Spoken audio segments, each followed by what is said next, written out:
All right, guys, welcome to a very special episode. I feel like I said it every time, but this time I actually mean it. I was going to say that whoever you don't say it for, welcome to a pretty standard episode. No, it doesn't matter. My dad and my sister, they've all come on before, but you are the person that is reserved for the special episode. And with me is none other than Brett Taylor, who's one of my great friends. We have had a very interesting relationship to how we've gotten here, which we can talk about. But Brett, before we get into all the nitty gritty, as they say, what's going on? How are you? I'm good.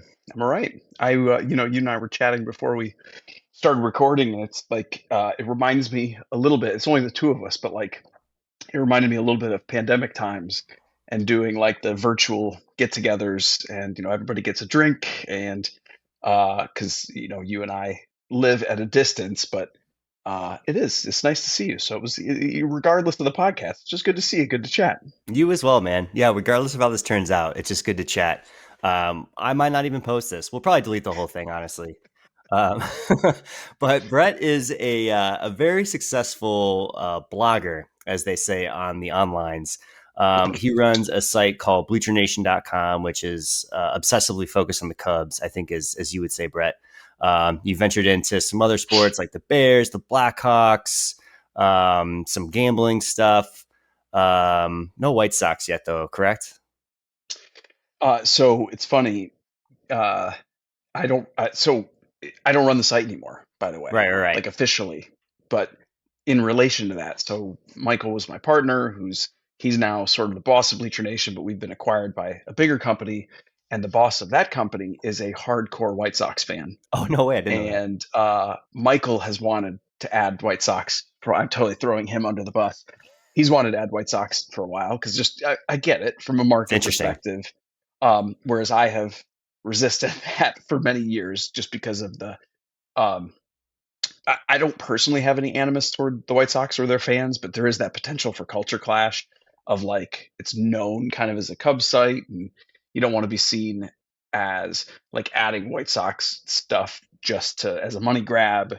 You also don't want to be seen by White Sox fans as an interloper who's trying to like horn in on their space. And so, I'm relieved now that I can be like, and Michael knows this. I'm not actually throwing him under the bus. Yeah. If we add White Sox at some point, I can be like, hey, wasn't me, guys. I'm just the dude who writes about the Cubs now. Yeah, I mean, I guess that's true in terms of how bad the Cubs have been in the regular season these past couple of years, and how interesting, at the very least, the White Sox have been. So I can totally. That's been the nice part, though. I've still gotten to cover that stuff.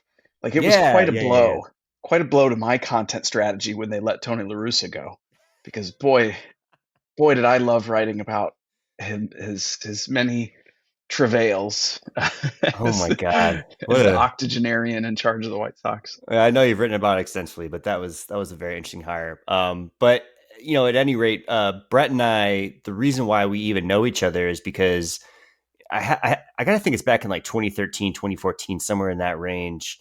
I had been reading Bleacher Nation for a long time because, I think originally how you got a lot of traction was that you would provide rumors that you weren't necessarily breaking them at the time. Every now and then you would, but like you were a good aggregator of like all these different things happening at once and then giving like your own spin on it. You have a great mind, former lawyer, you're able to break down both sides of an argument. So I think you got a lot of just like fans that way. And I was one of them. So I remember I emailed you one time and I was like, hey dude, you probably get this all the time. Can I write just like something for you? I don't know what it would be, but like I'm kind of funny. I think I'm a like halfway decent writer. And you're like, here's how we'll do this. I don't normally accept guest posts, but if you write something and I like it, cool. We'll post it. If you don't hear from me, that means it probably wasn't that good. I was like, okay, we'll give it a shot. And by the way, I remember this exchange, and that was true. It was like because I must have known you digitally before that. Like I must have had some sense of you. Yeah. Because I remember thinking, I like Miles. I'll see what he sends. And because you're right, like a lot of people would have that question, and I'm sort of like, but the problem is you get the email, and the email itself has like typos in it, and it doesn't make semantic sense. And like, I don't think this is gonna play. But your email was pristine. I think my email had like paragraphs and like It was punctuation marks and it was crafted. It yeah, was yeah, worked on that sucker for a while. But I don't even know what I did like at first. It was like kind of kitschy articles that you kind of see on BuzzFeed now of like, 10 greatest moments in Cubs history or whatever. And I always yeah, put they were my, offbeat. I remember they were like yeah, entertaining, yeah, they were kind of. entertaining. They were never like breaking news or breaking down like a guy's batting average or anything like that. But I do remember being able to. My one claim to fame is that I'm a professional writer now, and that's because of you. Because you were nice enough to give me a little bit of cash at one point because Insisted on it. yeah, and I was like, "No, dude, I don't want it." And you're like, "No, no, you have to take this because you've been doing a lot of work." And it was a series I did of Where Are They Now, where I would find Cubs guys that were like very much so not, stars by any means, guys that maybe made it for 1 year in the bigs, but mostly were in the minors, or guys that you're like, "Oh yeah, where's that guy at?" And so I did that because I would hit people up on LinkedIn. Most of these guys have LinkedIn, and then we would just chat. But that's my one claim to fame. I'm a professional writer now and forevermore because I got paid once. That's right. Uh, like I remember you did one on Matt Merton that was great. Oh yeah, Matt Merton. I think Sean Marshall. You caught up with Sean Marshall before he had even gotten back into media and stuff. Yeah, I'm I, I'm I hit pretty up Sean sure. Marshall. There was Randy. Oh, what was that guy's Randy name? Wells. Randy Wells. Yeah, his email account was something like Swole64 or something. Something very Randy Wells like. We're doing So you deep guys cut. bonded. You Yeah, bonded yeah. over that. You were For like, those, Randy, I'm swole too, buddy. yeah, totally. And for those of you that aren't Cubs fans or baseball fans, really sorry. We're going down a very Sorry. deep I cut know Cubs fans. I'm used to it being like a Cubs Yeah, podcast. So it's like a like there's sports nothing too podcast. obscure. Yeah. Right. No, yeah, we're fine. We're towing that line. But at any rate, we started hanging out a little bit more. Mostly was around Cubs games. Lived in Wrigleyville. And you're in Ohio, so you would come down to Cubs games every now and then. We'd hang out. And then I think really after the 2016 World Series, we had all kind of really bonded. There's six of us together, and we've become more than like sports buddies. We've become life friends, and we talk about problems. We're talking about stuff really before we even started recording here. And so We I talk view about you that stuff. We talk about that stuff more than more. sports now. More, yeah. It started off as like a text thread of complaining about what Joe Madden was doing, but now it's like, hey, need good thoughts for X, Y, and Z. And so I look forward to reading that thread. Most days, Some days sometimes, you got to mute it for yeah, a couple yeah. hours. But I'm excited to talk with you, Brett, because yeah, we've had some really interesting conversations over the years, mostly over drinks, and I'm I don't know. I know some of kind of your thoughts and how you perceive problems and the universe and who are we, but I don't know kind of how we began. So I'm excited to have this conversation. But the first question I always ask to people is, what do you believe right now? This is a religion podcast. I know we started talking about Randy Wells and stuff like that, but from a religion faith perspective, what do you identify as, and where you are you currently? Yeah, so I gave it a lot of thought in advance of this for obvious reasons. And one thing I would say is I came, and we'll get to this, but I came to what I believe now. Um, in not entirely. I mean, we're all the product of the lives that we've lived before whatever moment. But I came to this idea on my own long before I realized that there actually is a theological underpinning for this. So I'm going to name the term, but I wasn't aware of this until like later. So it's called pantheism, and I don't know if you're familiar. It's um, School pan me. meaning all, theism, and it's the idea that um, the way I thought of it before I started reading about it was that it's very scientifically inclined. Um, it's almost like putting a spiritual gloss on our scientific understanding of the universe. That if everything is connected by imagine like a big pool of energy, just one big pool, and everything. There are undulations in there, and there are some big spikes, some smaller spikes in the waves. And you imagined that the bigger spikes were living things. Some smaller spikes were maybe um, other kinds of living things, but so there's individual pieces to it, but it's all part of the same pool. So you can identify the individual waves and be like, oh, that's Miles and that's Brett, but it's all part of the same pool, all part of the same pool of energy. Um, and that is kind of the idea behind pantheism, which is that there is a God, but God is that energy that is permeating everything, and we're all part of it. So we're separate from it, but we are part of it at the same time. And I think I later learned, I think like Carl Sagan was a pantheist, and again, learned that after the fact. But when I saw that, I was like, all right, I know it's right then. That's so the funny thing is, because it for me has a scientific connection to it. Um, Look, I would never tell anybody that their faith or their religion was wrong, because I think you can, it's one of those, it's like fandom. You can do it any way that works for you. And if it works for you, then that's right. But what I like about this one is I can be like, well, I could explain it scientifically and that works. And so I can, for me, feel like there is not a ton of it that is an artifact of faith.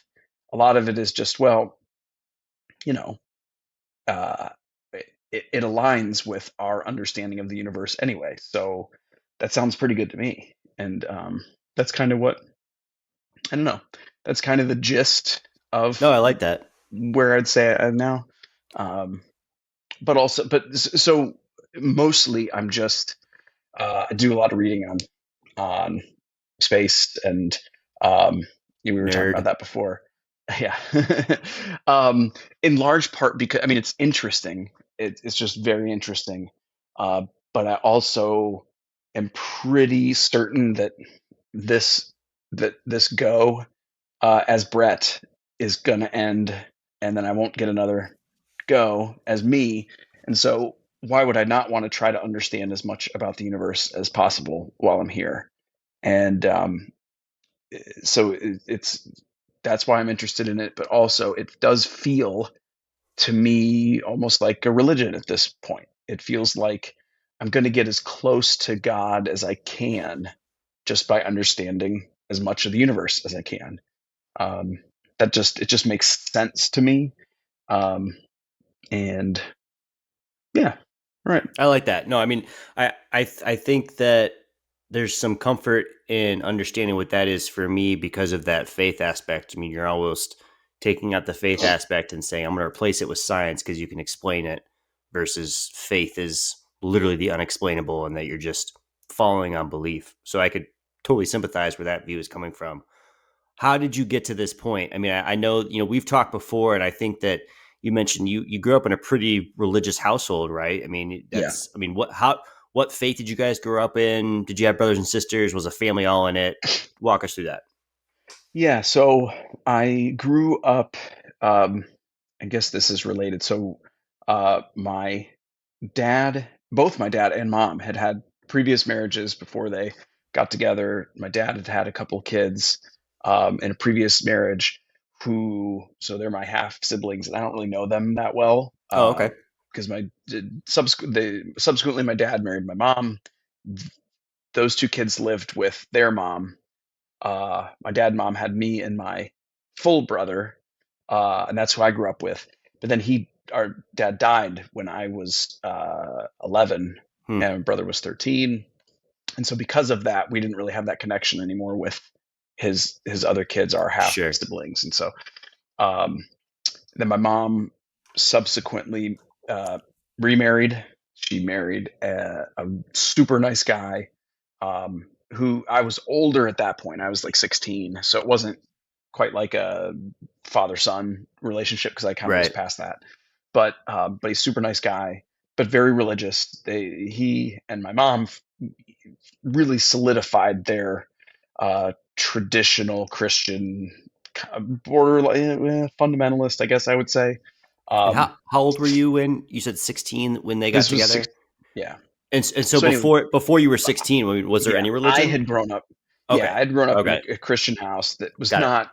I think it was more. I mean, it was Methodist house. It was not as maybe hardcore Yeah, as yeah, it could be. But I, it's weird to think about now, but like I did church like 4 times a week. Like I had the service on Sunday and then youth group, and there was like a Bible study, and I was in the choir, and like it wasn't the entirety of my social existence because I also did sports and I did theater and that kind of stuff. But like it was a huge chunk of it from when I was in middle school to probably juniorish year in high school. Um, and so like I here's a review. I'm sure I've told you this over beverages before, but like, I mean, I every summer we would go on tour, like in a right, tour choir, a Jesus tour choir. So I've been to all over the country performing, in our we would get in a big bus and take a 2 week trip somewhere and stop along the way and do performances. Um, and it was fun. Like, I mean, I loved it, the social element of it. Um, but that is to give you a sense of how much of my life at that time was um, pretty closely intertwined with a sort of traditional Christian, American Christian upbringing. And I mean, I think there's a reason that that's maybe not that uncommon among younger folks. And then you get a little older, and there was never any one thing that like drove me away from the church. It was just um, I I don't know how bad it sounds, but like you get a little older, you get a little more sophisticated, you get a little more worldly. And I know what all the answers to that are, by the way, among religious folks would say sure, that's the problem. But it's hard not to observe the world around you and um, just start to have a better sense of all religions and sort of the things they're trying to accomplish, the questions they're trying to answer, the space they're trying to fill in people's lives. Um, Mostly good, mostly honorable, mostly well intentioned. Um, but I think you know it. I could tell by the time I was becoming more of a thinking person that an organized religion was not going to be for me.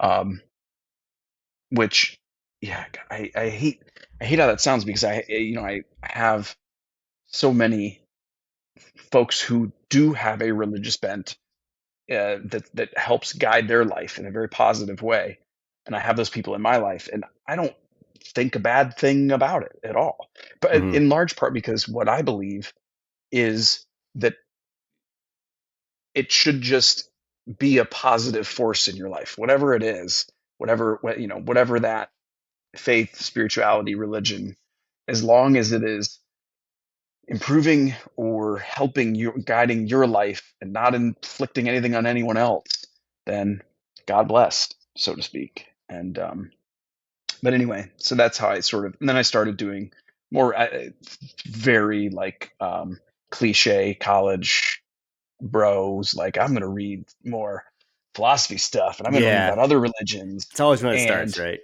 was it, yes, that was me. And then so probably by the time I was done with college, I think I had had more of these thoughts about, I kind of thought about how if you took all the major organized religions and you created a Venn diagram and laid them on top of each other, what would be the cross section of all of them? What would be the thing that they all have in common? And that's probably true. I was like, that's probably right, whatever that is. And I increasingly thought that it was that we probably have some connection with the universe. All life does, all things, and that's not just a spiritual statement, it's a literally true one. I mean, we are made of stardust, like stars exploding, collections of gas that pull together and then create planets, and then life evolves on those planets from the same stuff. We're all made of the same stuff. Whether you want to call it something spiritual or not, it is just scientifically true that we are all connected. And that just the combination of those ideas really spoke to me, that finding that overlap in all the religions and then marrying that with a scientific perspective, it just feels so right to me.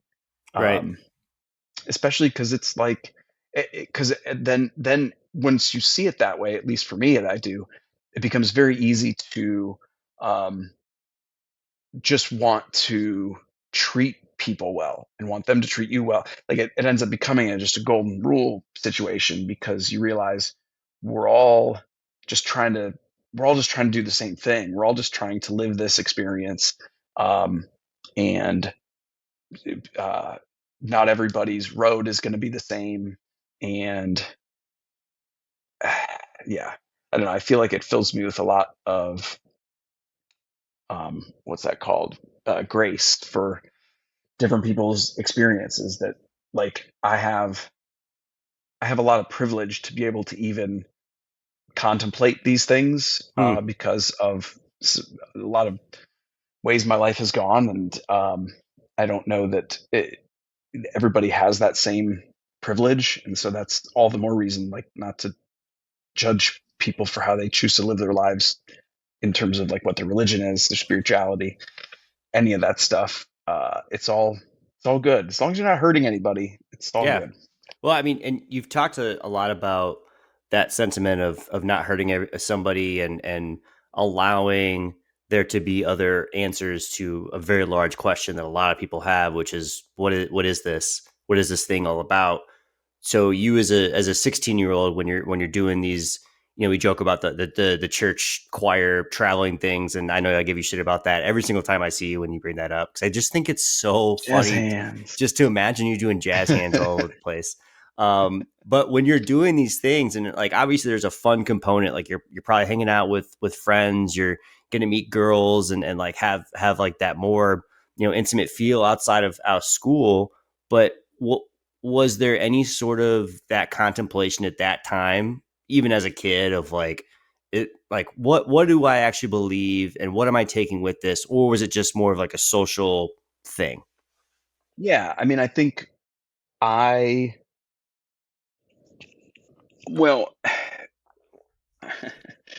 I think I struggled with the idea that the Christian idea that you have to be saved by Jesus Christ to have a relationship with God.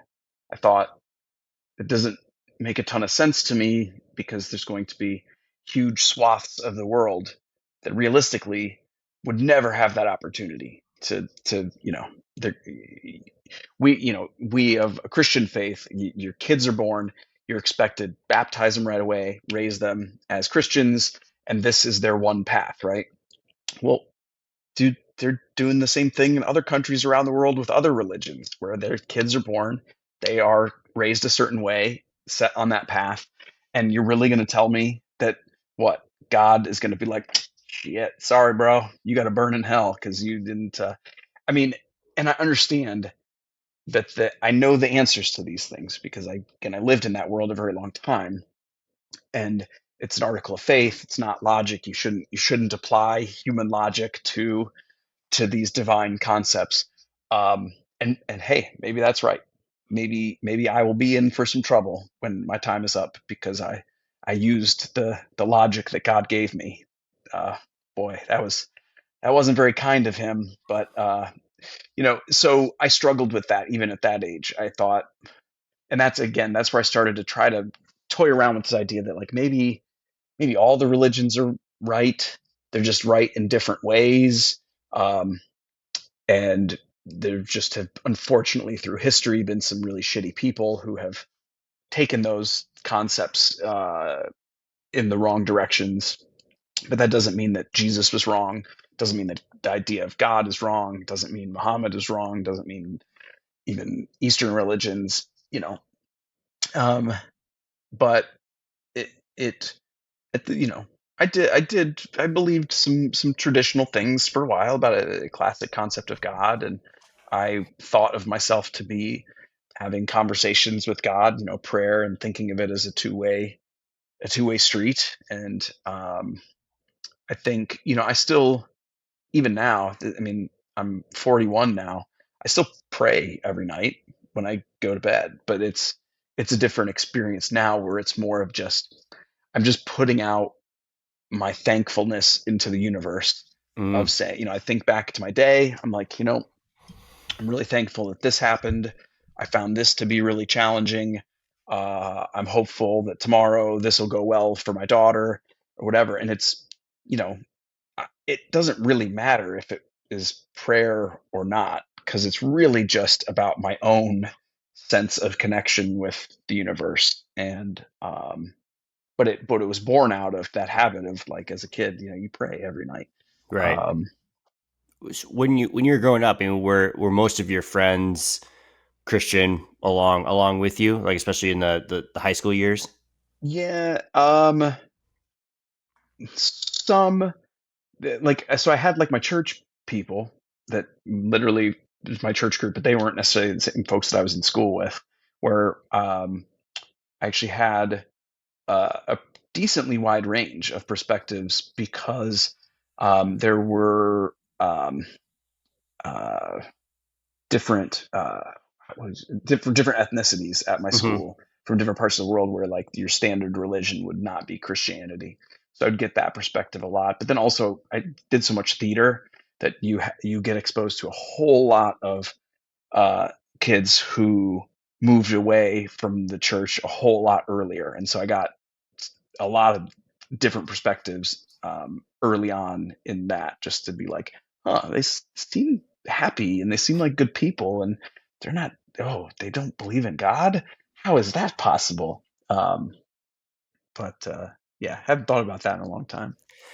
What was what was the most memorable theater performance that you ever put on? I don't know why, but I assume that you were in Fiddler on the Roof at some point. Am I wrong? No, but you are wrong about that. Oh damn. But I did play in Little Shop of Horrors. I don't know if you know Little Shop of Yeah. Horrors.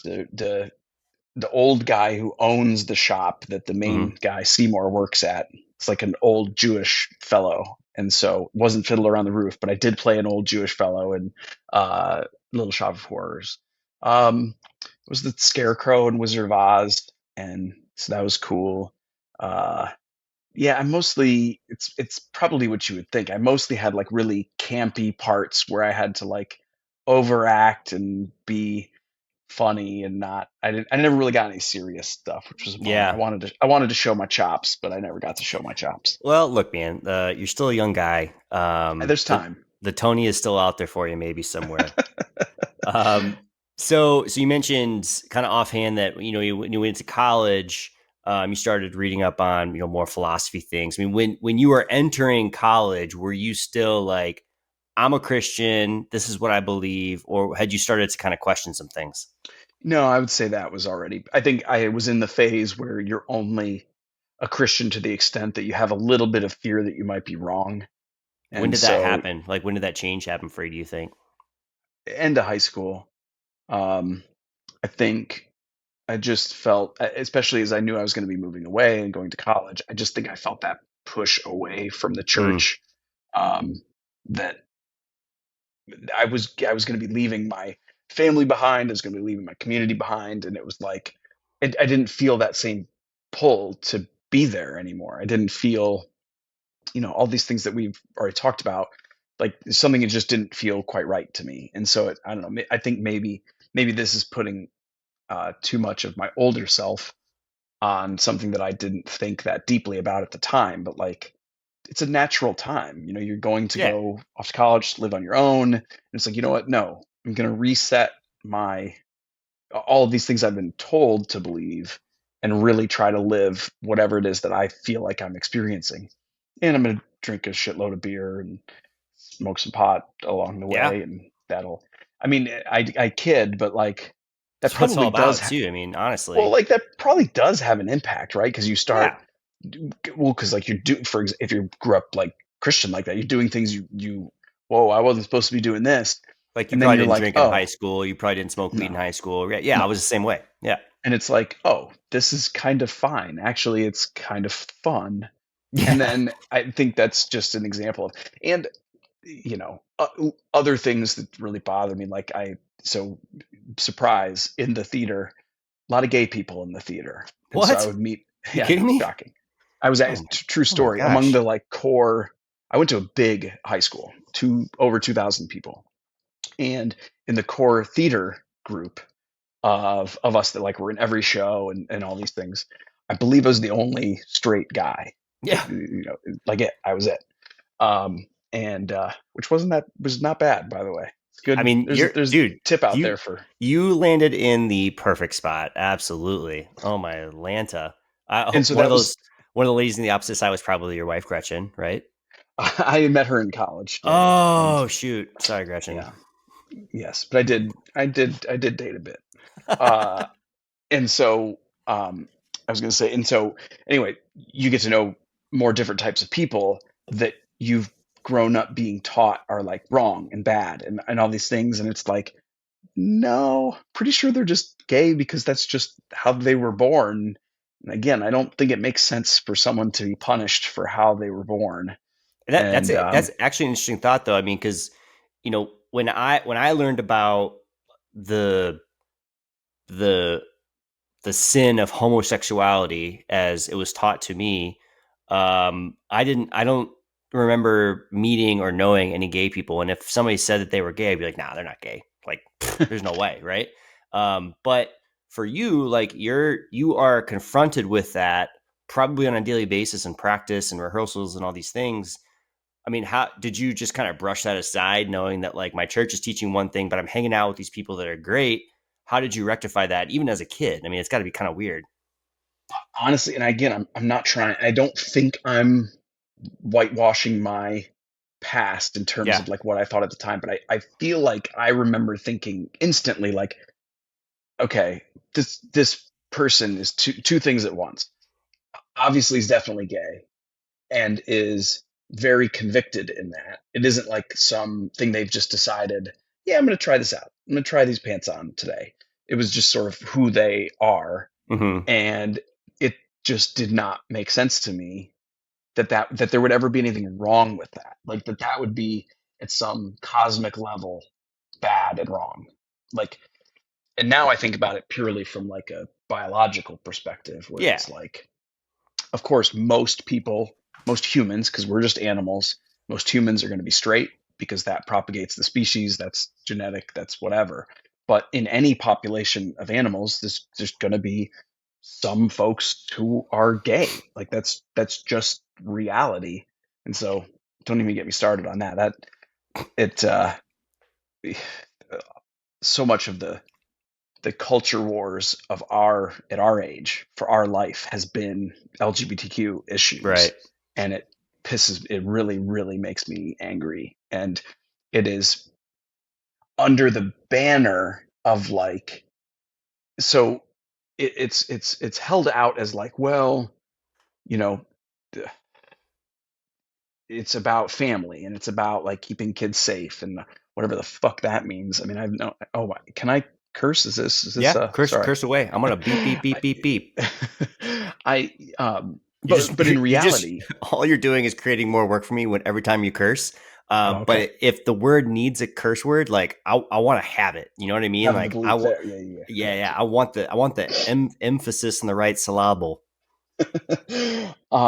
I just think it's I hate how the phasers of religion have been used to like target groups of people whose lives are already harder and don't need you to use your religion or your bullshit interpretation of a Hmm. religion to make their life even harder. Right. And I think I do think that has been an important piece of my evolution away from a very by the book Christianity life, because like that never made sense to me. That doesn't seem kind. It sure as shit doesn't seem like what Jesus would do. Look around right now, and I'm telling you, God, what happened to those wristbands? Remember WWJD? We Hmm. need more of those around. I mean, I may not subscribe to the uh, a certain version of Jesus that's propagated, but like, man, there is a lot of stuff that'd be a lot better if people actually lived their lives like he preached.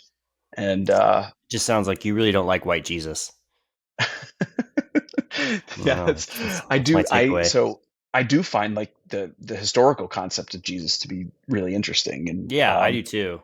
like I think we I think most accredited sources would agree probably existed and Right. was and assuredly he was brown. He was not a white guy, but What? uh but Do you wait? You haven't seen all the pictures that are almost the literally paintings, yeah, everywhere? Yeah, yeah.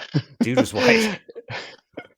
um He wasn't white, so guys. I'm sorry. yeah, sorry. I You can bleep that out too if you need to. no, I just it makes it like honestly like I deflect with humor when things make me sad and you start talking about just how Well, people aren't as accepting in a really fucking major religion in this country. And you know it goes back to like just the question of like you being immersed in it and having the courage in your own mind to push back against something that you know, look, Christianity teaches a lot of great things. I have a lot of great friends that are Christians. We'll continue to be Christians before and after conversations like this. But I think there's some hard truths that people like you and me that grew up in that have like actually asked these questions. Not that, you know, we were special, like everybody asks these questions. But when we do finally get to the point of asking these questions of like, my family members are gay. Like I have people that worked for me that were gay, that were people of color, even like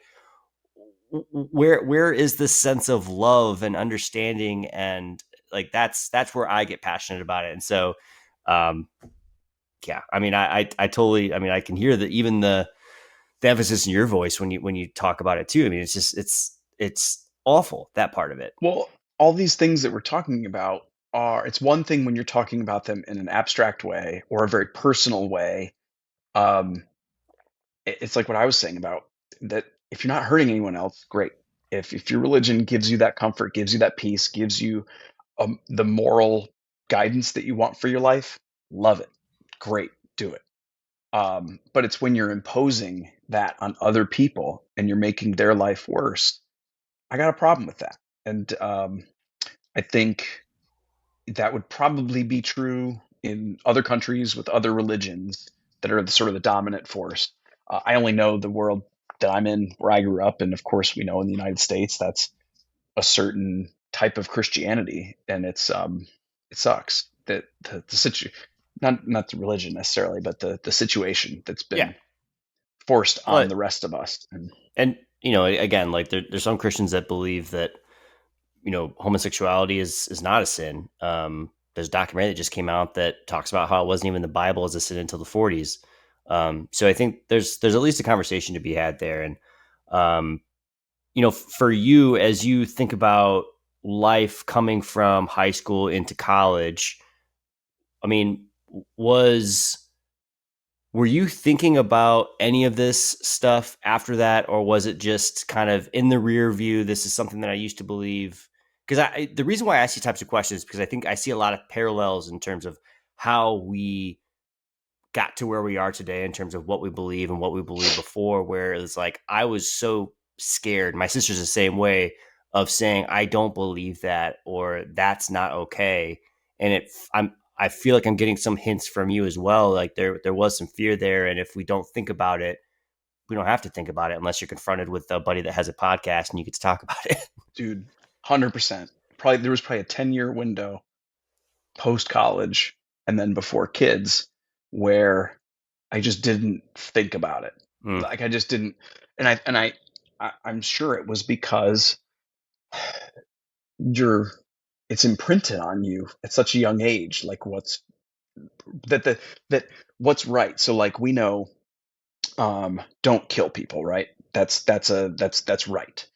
Um, but also love Jesus and God and follow. And Jesus is the Son of God. It's the only path towards salvation.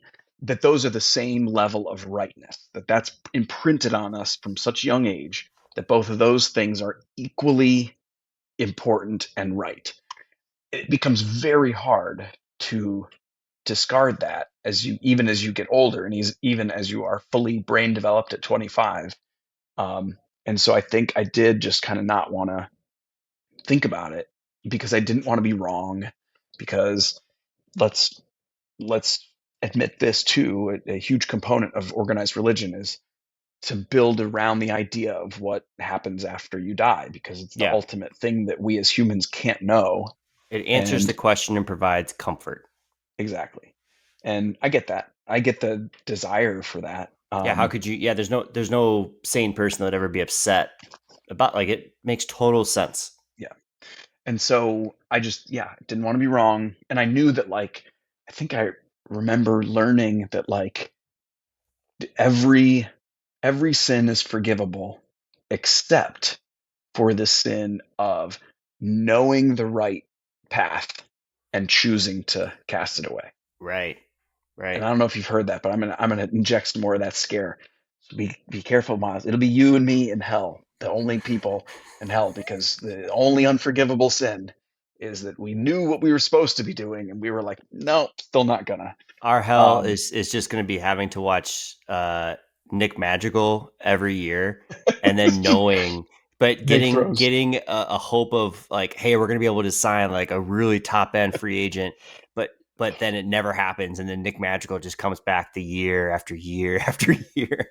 Uh, um, and then the timing of it of coming back to these concepts aligning with when I started having kids, Mm, um, is not a coincidence, because you're confronted by it in two ways, or at least I was when we started having kids. One is just the idea of, like, the life cycle and the universe and these principles of this connection that we have to other beings. Like, that just gets kind of front and centered again, when you're having a kid. Like, that just does. But then even more so when they get old enough to start asking questions, and they want to know these things. And, like, you get a lot of family, at least my wife and I, you get a lot of family pressure, like, well, are you going to take your kids to church? Are you going to mm. baptize them? And I was very fortunate that, my wife Gretchen was also raised in the church, not nearly as, like, um, seriously as I would say, but she too moved away from that into college, and I'm sure that's part of why we got on well. Um, got on. I meant relationally speaking, of course. Yeah, yeah. Um, Keep in your pants here, pal. but so it's been fortunate that we have been on the same page, at least in terms of organized religion and our kids, and like keeping grandparents at bay on that stuff. Um, Although, interestingly, this conversation I'm having with you, Gretchen would never have this conversation with me. She just does not want to Really? engage on. She's just not interested in Do you think there's God and do any of that. is it not an interest, or is it some of the fear of having to confront Maybe. what she doesn't know if she believes Right. anymore? Yeah, that same thing we were just talking Yeah. about, and it's like, maybe I couldn't even get that. Like, we talk about anything and Yeah. everything, and she just is not interested in. It's such a real fear, man. I mean, Do you still the feel any of that? Do you feel Oh, any? all the time, all the time. Where Really? it's, yeah, all the time. Where it's, especially, I've had some loss in my life recently, where you lose people that, especially when, like, the person that passes away is so invested in that, whatever that thing is. Pick a religion, but when you're not, and it brings them so much comfort, it's like, fuck, man, like, were they onto something, or like, and I've had family members that have said, like, well, if you don't believe, how am I going to see you again in heaven? It's like, well, I mean, I don't know. You're in my mind, that's a believe made up fairy tale that you've just invented, that I'm getting real guilt right now on earth when this is not a thing. Like, why I'm getting, this is fake guilt. I shouldn't feel this way. Right. But I do get that. And it's taken me a long time of just, like, being uncomfortable with the uncomfortableness. Like, you don't have to have the right answer. And I think me coming to terms with that has been a real help. So I feel it all the time. And I feel for Gretchen, if that's what the thought process is there too, because it's scary, like, it's the same reason why we teach kids languages at a young age, is because your mind is a sponge. Same way with organized religion, good or bad. I'm not saying that. It's just a fact, is that you're going to soak it up more, and that becomes entrenched in your personality and who you are in the future. And it takes a long time to shake off if you grew up, learning something that wasn't something that you might believe in now.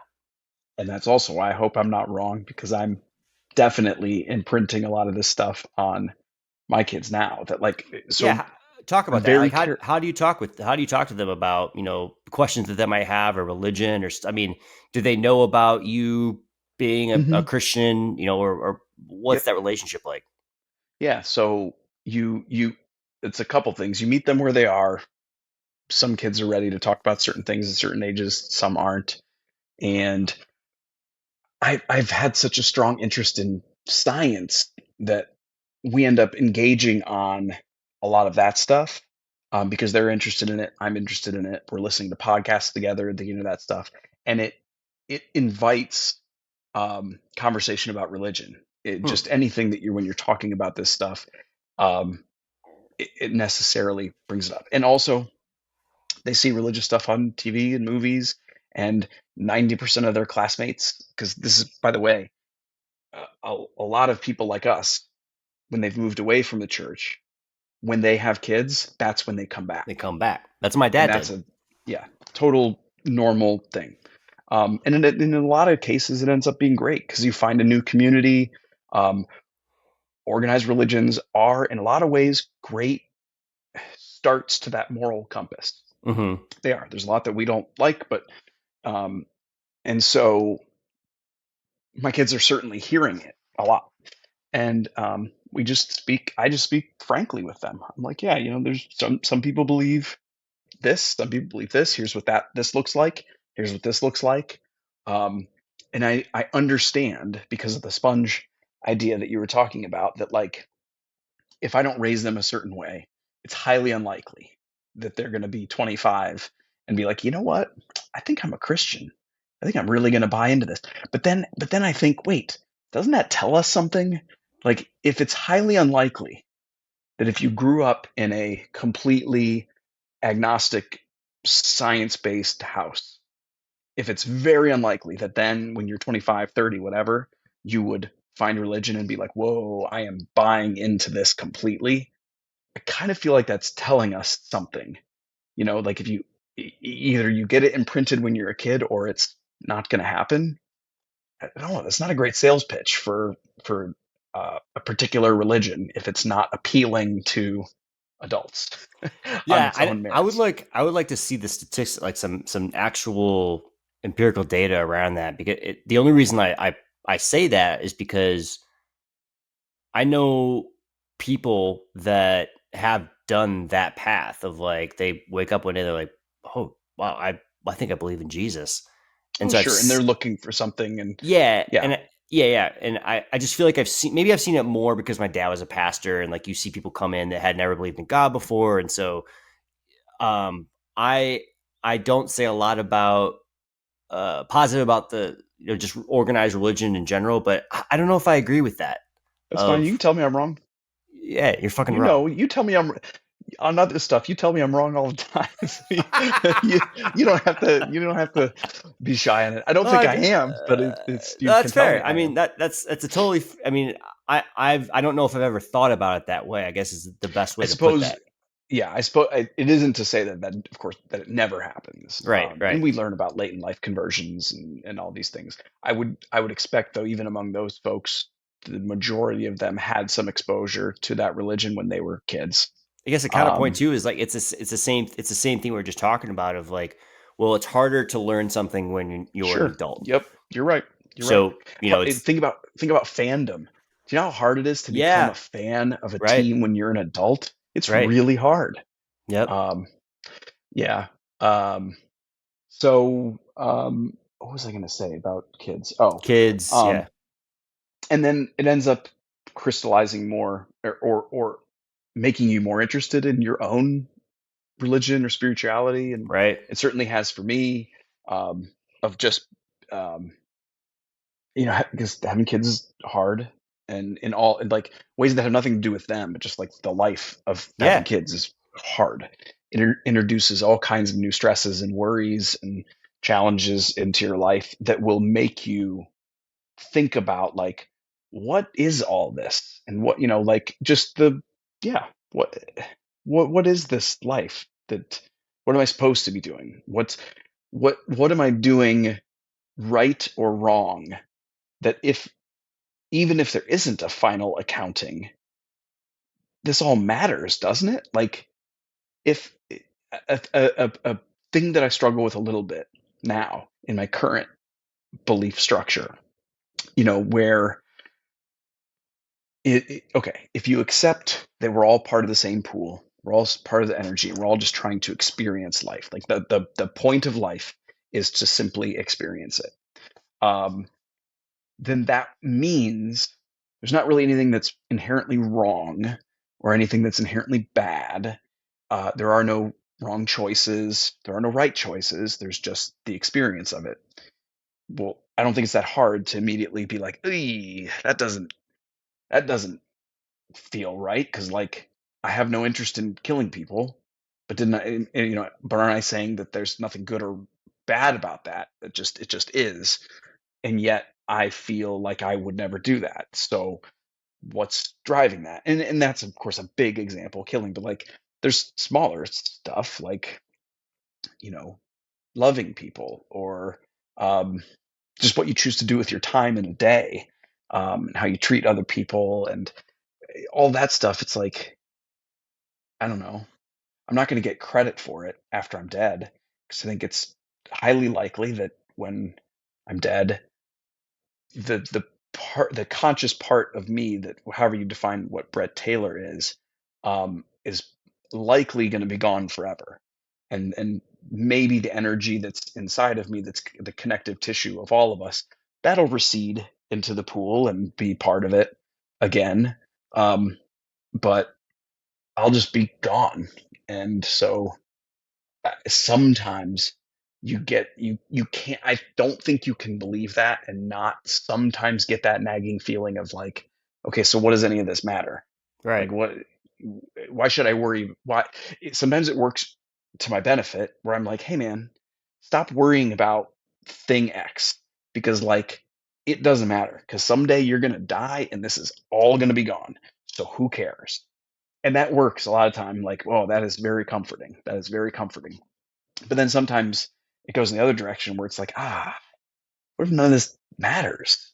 Then like I'm gonna be dead and gone, and none of the good stuff is gonna have mattered either. And that's eh, yeah, I don't That's like it's that. Yeah, that's a really tough internal debate that I'm sure people listening to this have felt. I definitely felt it. I mentioned before we started recording about this documentary. I actually texted the trailer to you before we started, but I mentioned this in the last episode or 2 episodes ago with Kai, and it's about infinity. It's called A Trip to Infinity, and they're talking. It's in a couple different chapters, but one of the chapters talks about what is this all about? Like this life, this universe, we know it's expanding. We know that there's black holes that could go to other realms or maybe not at all. There's just so much unknown.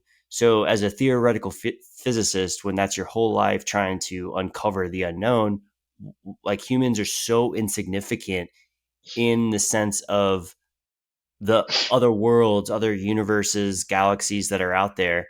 And so he was like, and I would think about this. And that was before I met my wife. And I met my wife one day and it hit me is that the reason why we are here, and this is a scientist saying this, the reason why we are all here is love.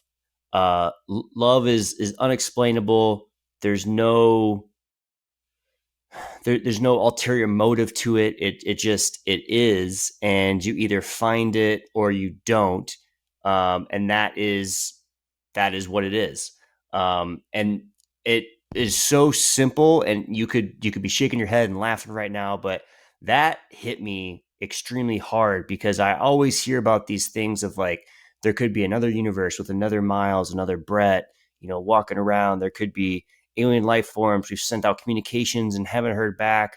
It would take a billion light times to get to whatever it is. Like just whenever you talk about the insignificance of humans, it makes you feel so small. And so how do you overcome that? You can't. Like it's impossible to overcome and say we are that significant, other than showing the fact that we have the capacity for love, and that there's also for as many opportunities as there are for other life and other galaxies and other universes, there's also just as much opportunity for no life to be out there, and that could make us all the more special. Um, so I mean, I don't know if you buy into that at all, but it hit me. Dude, everything you said, spot on. Agree. I also think um, the part I would push back on, but you'll agree with me, is when you mentioned, it seems so simple, or maybe it seems too simple that it's all about Yeah. love. And it's like, you know what? Wouldn't it be simple? Like, if there was a core truth to existence, I think it probably would be something really simple. I think it would be. Hmm. And so, and why wouldn't it be love? And of course, when we talk about love, we could be talking about romantic love or friendship or looking out at a beautiful sunrise or any of these things that we experience as positive.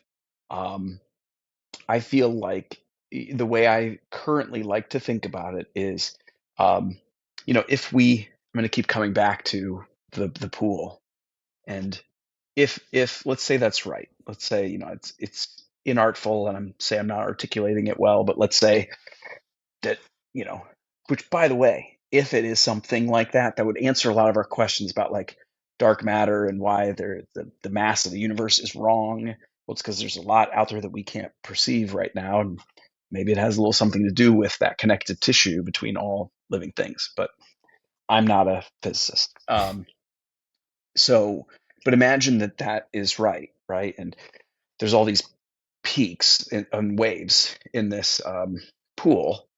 And while you are cresting, you're sort of away from the bigger pool and you're kind of on your own island. The thing you would want most, I think, is to feel that connection again with that pool, that core pool of energy. And so you might see another wave that's over there and you would want to get as close to it as possible because you'd want to feel that connection again. And I kind of like to think about that as, just as one example of it, two people wanting to really know each other is what really drives that. Is there's something in us at a core level, some energy that wants to just be a closer connection. And that's why, like, you know, maybe it seems too base to like talk about it like it's so important, but like, I mean, we think about how good sex is, right? I mean, I don't want to speak for you, but it's pretty great. I like it a lot. I mean, here's the It's thing. Just right now, I was following you. I was in it, and then you hit me, and it shook me awake a little bit. Now all I'm right. even more interested. Go ahead. Yes. But like, isn't it kind of amazing that this the ultimate experience of like those two waves colliding in a literal way, right? Like they are as close as they can be together, physically inside each other, and that can create another life, right? That Hmm. can create another little spike from the energy pool. And I don't know. Again, that might be a super inelegant way of describing it, but like it speaks to me. I just like the idea that we're all, um, you know, why does it feel so good? Like when a dog comes and jumps on your lap, and you get to just hold that dog, and it just feels so wonderful. Um, Why? Well, maybe a little part of it is just like there's some core essence and energy in us that just wants to feel connected to every other living thing. Um, and sometimes we cloud that up with a lot of bullshit. But if you drill it down, it's like you said, maybe it's just really simple. And it's like, no, the most important thing is to just find that love and then experience as much of it as possible. And then you die and then it's over. Yep. Goodbye. What? I mean, you mentioned a little bit about what you think happens after this is over. Um, Was that uncomfortable coming to the conclusion that you came to after knowing that as a kid, Yeah. that all these things are promised to you, like you're going to Yeah. see your dead grandparents, you're going to see people that came before you. There's no suffering, there's no pain. I mean, I mean, it was hard for me. Was that hard for you to come to rectify with? Yeah, it's a bummer, especially because it isn't hard for a human brain to imagine paradise. Yeah. We've seen it in all of our movies and media and things, and it seems very appealing, which is of course why it works as a carrot for a lot of religions. Um, and so at first, I really want to reject that. I wanted to be like, well, maybe it's reincarnation, maybe it's whatever you know human brained explanation I could come up with. Um, but eventually, I landed on after being bummed for a while. I landed on the idea that if it's not going to matter, like I'm not going to have my human brain to process the disappointment anymore. It's just, the electrical impulses in my brain will stop. And so my consciousness as I know it will end. And, um, you know, I can't know what happens. I can't know what I do or don't experience after that anyway. So like, how much time should I really dedicate to worrying about it?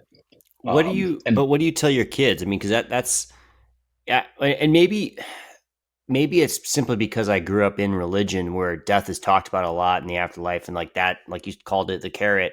But as a maybe kids that don't grow up in religion don't have these thoughts about death and dying unless somebody close to them passes away. I mean, have you had discussions with your kids about that? Is that, am I on the right track there? um, yes, but we haven't gotten. The problem is the next time we have someone close who dies, then it's going to be they're older now to the point where we'll have to pick a lane because you can kind of Right. fudge it when they're a little younger. You kind of be like, Yeah. well, they're in heaven, and because you don't need to, you know, they don't need to understand the end Hmm. of electrical impulses in the brain in the same way that I might think about it. Um, so I don't know. That's it's tough. It's tough because you want the reason those ideas exist is because they provide comfort, and you want to comfort your children. Um, but I also don't want to lie to that. I don't want to, Right. I don't want to create a world for them that I don't think is true. Yeah. No, that's a question I always have for parents because we would like to have kids at some point, and um, I don't like. I'd much rather talk about sex with a kid. What about religion? Like we know what that's about. Like we like that's People make science. that way too complicated, by the way. Yeah, that's We not have hard. answered all that stuff. Yeah, It's really not that I'm hard. not worried about that. I'm worried I'm worried about what happens in this thing and getting that question, having to answer it. And I think I mean, I don't have kids yet, but I think my answer would just try to be as honest as I can without creating some sense of fear or panic because my kid's not going to have that internal sense of doom that Yeah. like, and again, if you're raising your kid in the Christian faith, there is nothing wrong with that. You do you. Like we've talked about before, everybody has different faith, but Brett and I are coming at this, I think, from a very unique perspective because you are so in it, and then at one point you're not, and so it's trying to rectify all these things that were explainable and now not explainable. We traded a whole lot of certainty for a whole lot of Yeah. uncertainty. Yeah, it was like Um, any question that wasn't able to be answered is like, we'll just have faith. I was like, oh, easy, okay, cool. That was that's all I have to do. That's awesome. And then you lose uh, it, and you're like, okay, okay, what the hell? yeah. Literally, what the hell? Um, and who's to say in 10 years we won't have even more dramatically different thoughts than we do now? And Yeah, because that's the other part of this, by the way, that is um, almost unfair. So I think about like, so my youngest daughter, Lucy, um, has pretty significant developmental disability, and it's likely she will never be able to contemplate the deeper truths of the universe in the way that right, you and I are talking about right now. Uh, so if that were necessary, if that were a necessary part of the human existence, what, she just doesn't get to have it? She right, just, oh, sorry, Lucy, you're screwed. Get out of here with that. Like, that's ridiculous. No, like, she's not going to choose to be Christian or anything else because she's probably not going to make any choice like that. And all she's, all her life is now, I mean, she's growing and she, whatever. But like, I think of her a lot as having like a superpower of she just wants to be happy. She just wants to be loved and to give love and to experience joy. And it's like, okay, that's she doesn't exist to teach me lessons. She doesn't exist to remind me of things, but that happens anyway. And sometimes that's the reminder I get, is that like, man, she gets it sometimes on a level that I don't, where it's like, nope, the whole point is to just find some joy, find some happiness, find some love. Um, you know, there's a lot of bullshit that she's not going to worry about. And it's like, good for you. Cause there's nothing wrong with that. And so, Yeah, I think um, we can all take something away from that. I yeah, mean, that's that's again simple, right? Like it, I don't know. It is just literally so simple. Just trying to find happiness, and what does that mean? I don't know, but yeah. I mean, what's the let's end on this. What's your craziest space fact that also terrifies you? Because I mean, you um, send a shit on black yeah, holes and all this stuff that comes yeah. up, UFOs, all that stuff. It's definitely the distances. Um, you know, Like I think how far it would take to get from one place or distances in how terms of like how insignificant we are. no, it's just thinking about, that's weird. You'd think I would have to tether it to like us, or that we can't get somewhere or whatever. And it's more just like thinking about, you know, for as fantastic as it sounds to note that there are, whatever, 230 billion galaxies in the visible universe, and each of those has upwards of 200 billion stars. And you start doing the math, and it's like just this unthinkable. Truly, our brains can't comprehend it. Human brains aren't made to comprehend numbers like this. The number of stars in just the visible universe. Um, but then you start learning more about how far we are, how truly unbelievably far we are from the closest of those stars, right? So we've got this unimaginable number of stars, and we are unimaginably far away from the closest star, a star that is basically, from a universal perspective, just sitting right on top of us. Um, that is jarring to me, that we are forever that there are pockets of the universe that we are forever separated from. And I'm going to die, and I'm never going to know what was there. And that bothers me a bit. Yeah. Um, I, and I'm just thinking about how dude, uplifting that sounds. well, can I make it even worse? I'm Yeah, going to please make it do. even worse. Yeah, go ahead, double So down. there is, speaking of kids, I got to respond to something real quick. Um, so, the universe is expanding. You mentioned it yourself. Hmm. That's our best understanding. Yep. Um, some astrophysicists believe it's part of an expansion contraction, and that we just have, a series of big bangs. There's one, and Right. it comes back. There's another, and it comes back, and that's just the endless cycle of our universe. Many others, and I am coming to understand it's actually a majority, believe that no, it's the Big Bang, and then it just keeps expanding, and it's accelerating too, which means, um, take that out long enough, and eventually the nearest star will never be reachable, because it will quite literally become too far away that we could never reach it. And that is And the that is a sun, bummer. I've also read that the sun will come farther away from, like, if it makes it this far, right? The sun will come farther from the earth, and the earth will just freeze, and Yeah, poof, just we're dead. freeze. Uh, you know, that is the stuff where I end up getting sucked back into religious type thinking, where it's like, well, I hope it's the expansion contraction thing. I want to have faith that's the right one, because that just seems Please nicer. be that one. Yeah, please be that one. Like, not for me, and not even for my kids, Yeah, kids, kids, just kids, for kids, kids, the but just for yeah, sort of all of us. That just yeah, seems like the nicer one. sure. Um, but yeah, but I mean, I'm reading uh, uh, awesome book right now, that is about some of this. Here's a plug: Project Hail Mary. It's Okay. fiction. It's the dude who wrote The Martian. I don't know if you've seen or Yeah, read The Martian, but it's one of my favorite movies to with just Ben Affleck. rewatch. Yeah, I get you. Yeah, as Um, a joke. yeah, I got you. See, I know Miles. I know the faces he makes when he's dropping one of those. But anyway, and it's about having to. Uh, our son is getting diminished for reasons that I won't spoil, but then it's about having to go to another star system to try to figure it out, and Hmm. like the math and the science of like interstellar travel is just it's a real kick in the stones if you've got hopes that we will that the human species will ever reach another star system. It's maybe, probably not. Well, I like to think of whenever I get a little bit depressed thinking about just how small and how large the universe is. I think about that movie Rocket Man. You ever watch that? The Um, like Elton John movie.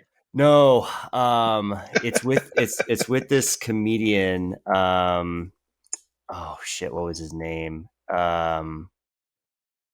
Oh, I gotta look it up now. It I'm gonna see if I can find it.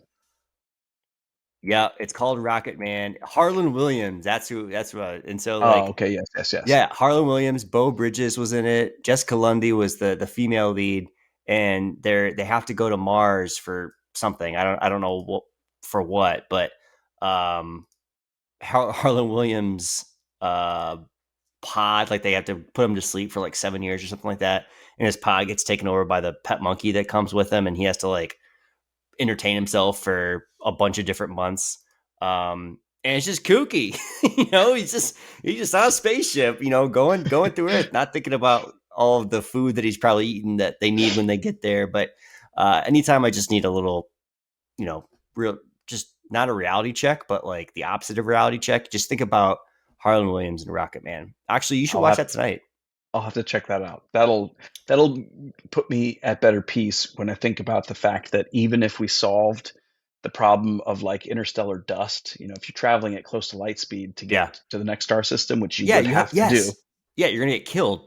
you're going to get destroyed. But Yeah. even if you solve that problem, you, the traveler, are going to be bombarded by cosmic radiation Right. that we are protected from on Earth. You're You're not, guaranteed to get not up cancer and there. die. Yep. Out there, Yep. you're going to get cancer and die. So Yeah. even if we figured it out, you're gonna die anyway. Yeah. So um, Like the aliens in the Simpsons may look so easy. it's so yeah, Like, boy. come on, guys, share us some of that tech. Maybe that's why Um, they were green. They had a little oh, too much radiation. interesting, interesting. Who else is green?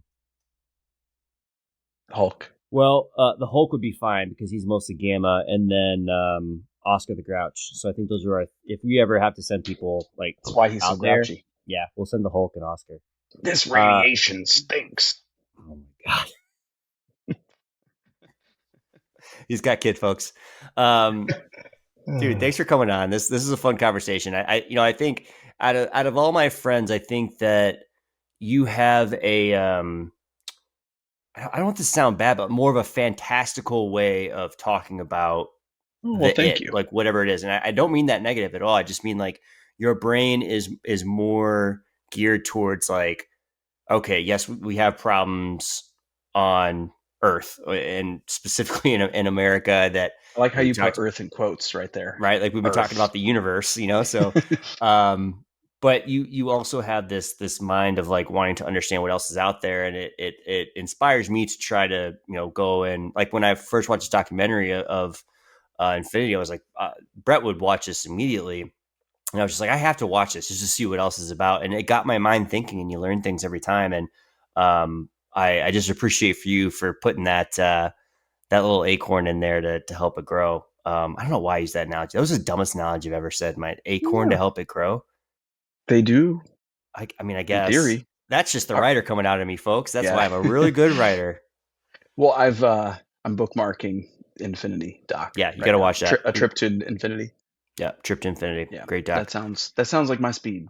It is. I think you'll like it. Well, again, I really appreciate the time. I think you're a fantastic dad. You have like, as I mentioned, you have a daughter with special needs, and you've talked at length about her in different conversations with us. And I know that it's tough, but it's so special for you guys, and it's a different perspective that I'm able to learn from, and hopefully, just be more accommodating to others that I come across. And I just appreciate that different type of perspective as well. Well, right on. Thank you. And thank you for having me on. And more importantly, thank you for being my friend. Thank you for Thank you my for friend, pal. being a friend. No, Yeah, Golden Girls. Let's go. yes, that song slaps. It does. No, but I sincerely, I think about it in the context of the very conversation that we've been having, that I feel very fortunate to have met you in my life. Random stupid reasons that we maybe met, and yet here we are 10 years later having a conversation like this and just being buds. I think Yeah. that's pretty nice. That's a pretty lucky thing. Started out with me write about like probably Ryan Terrio or something stupid, and here we And are. almost taking some Phillies fan head off in a bar. Was that Phillies? I thought that was I think it was Cardinals. Phillies. I think it was Cubs Yeah. Phillies. I mean, real quick, that story's pretty funny. We were at a bar and it was crowded after a Cubs game, and we were just it was a blowout, and so we were watching the Cubs lose on TV because I think it was raining or something. Yeah, And we this left guy, early, I think, in the end. yeah, and this guy brushes past me, and I was like, "What the hell?" Like, all right, whatever. And then he hits my shoulder like directly coming the way back, and I was like, "Okay, all right, man, like, what's going on?" And there was some shove in, and then he's like, "Why don't you go back to Naperville or Schaumburg or something like that?" And I was like, "I live 2 blocks away, pal." And then his buddies came over and were like apologizing. And I was like, "Where are you guys from?" They're like, "We're from Naperville." I was like, "You told me to go back to Schaumburg. You guys are from Naperville." They're like, "Can we get you a drink? Do you want some nachos?" Whatever. I was like, Oh, "This is so weird. Like your boy just singled us out for no reason." And they like oh. his friends saw it happen. It was Yeah, wild. It was he just wanted to know you. He weird. just, it was just the waves. He just wanted to get closer to you, And clearly. spoiler alert, we're friends to this day. That fan was Brett Taylor, and That was me. And we both headed back to Naperville and had a nice conversation. we did watch the Phillies. All right, Brett. Thanks for coming on, man. All the best to you and the family. Again, I appreciate the time. I know it takes a lot for you to carve this out. So all the best to you guys, and just appreciate the time. Well, thanks, and I'll see you again soon.